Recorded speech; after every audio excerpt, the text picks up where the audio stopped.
At the Federal Reserve, we are strongly committed to achieving the monetary policy goals that Congress has given us: maximum employment and price stability. Since the beginning of the pandemic, we have taken forceful actions to provide relief and stability, to ensure that the recovery will be as strong as possible, and to limit lasting damage to the economy.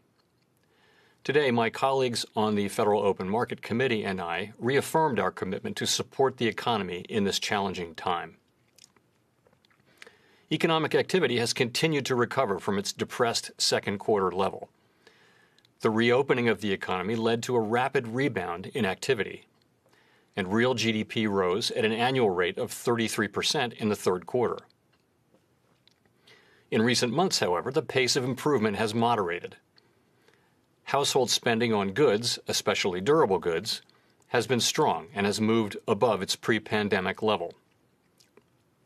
In contrast, spending on services remains low, largely due to ongoing weakness in sectors that typically require people to gather closely, including travel and hospitality. The overall rebound in household spending owes in part to federal stimulus payments and expanded unemployment benefits, which provided essential support to many families and individuals. The housing sector has fully recovered from the downturn, supported in part by low mortgage interest rates. Business investment has also picked up. Even so, overall economic activity remains well below its level before the pandemic, and the path ahead remains highly uncertain. In the labor market, roughly half of the 22 million jobs that were lost in March and April have been regained, as many people were able to return to work. As with overall economic activity, the pace of improvement in the labor market has moderated. The unemployment rate declined over the past 5 months, but remained elevated at 7.9% as of September.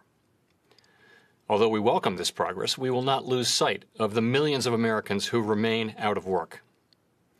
The economic downturn has not fallen equally on all Americans, and those least able to shoulder the burden have been hardest hit. In particular, the high level of joblessness has been especially severe for lower-wage workers in the services sector, for women, and for African Americans and Hispanics. The economic dislocation has upended many lives and created great uncertainty about the future. The pandemic has also left a significant imprint on inflation. Following large declines in the spring, consumer prices picked up over the summer, in part reflecting a rise in durable goods prices. However, for those sectors that have been most affected by the pandemic, prices remain particularly soft.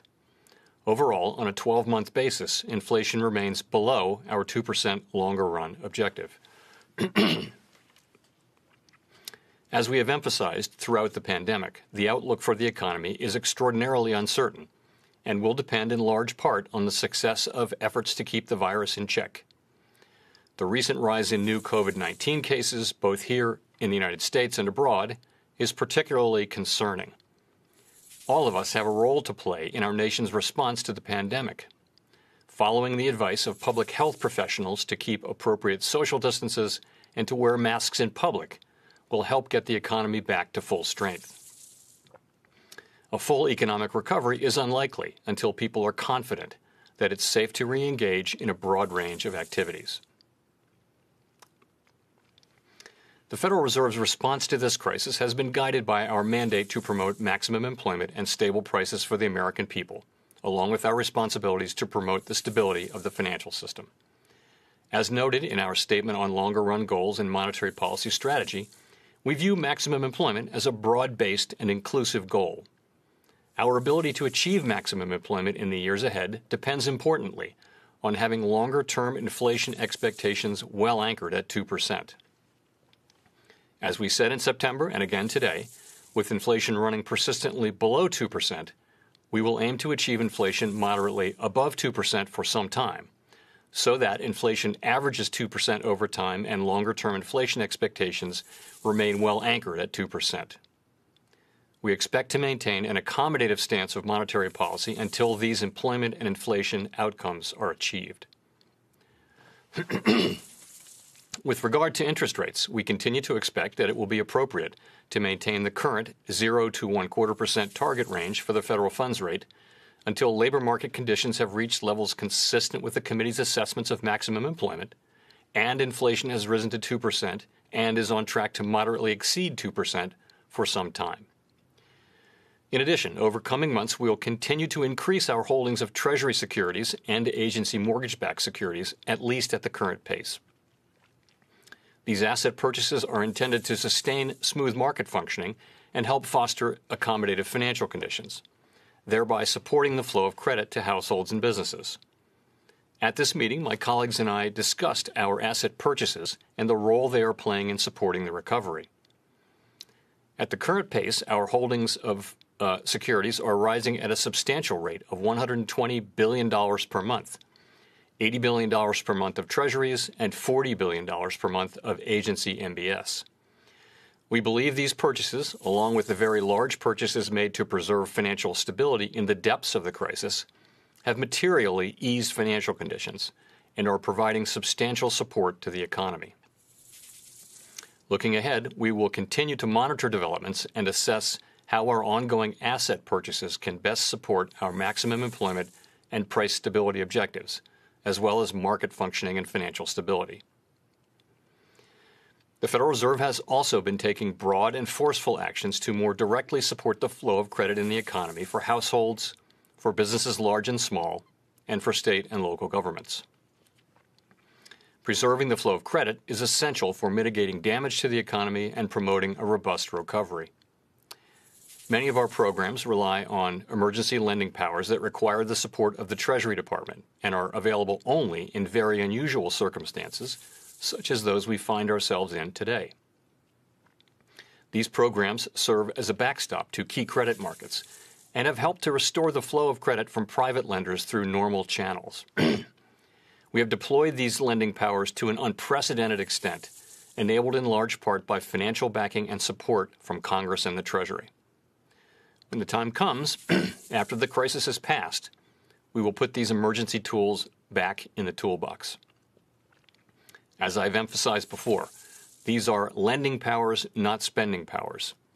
The Fed cannot grant money to particular beneficiaries.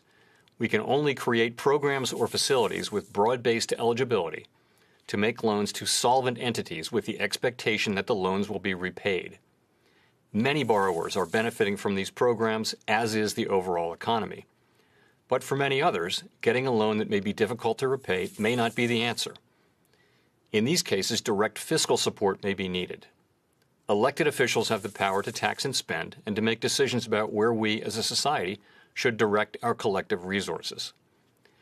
The fiscal policy actions that have been taken thus far have made a critical difference to families, businesses, and communities across the country. Even so, the current economic downturn is the most severe in our lifetimes. It will take a while to get back to the levels of economic activity and employment that prevailed at the beginning of this year. And it may take continued support from both monetary and fiscal policy to achieve that. I'd like to mention a couple of changes that we plan on making to our summary of economic projections beginning in December. First, we will release the entire package of SEP materials at the same time that the FOMC statement comes out.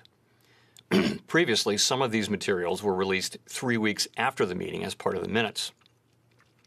This step will make more information available at the time of our policy announcements, including the distributions of forecasts and how participants judge the uncertainty and risks that attend their projections.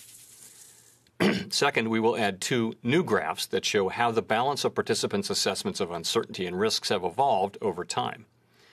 These changes to the SEP will provide a timely perspective on the risks and uncertainties that surround the modal or baseline projections, thereby highlighting some of the risk management considerations that are relevant for monetary policy. To conclude, we understand that our actions affect communities, families, and businesses across the country. Everything we do is in service to our public mission. We are committed to using our full range of tools to support the economy and to help assure that the recovery from this difficult period will be as robust as possible. Shepard Smith here. Thanks for watching CNBC on YouTube.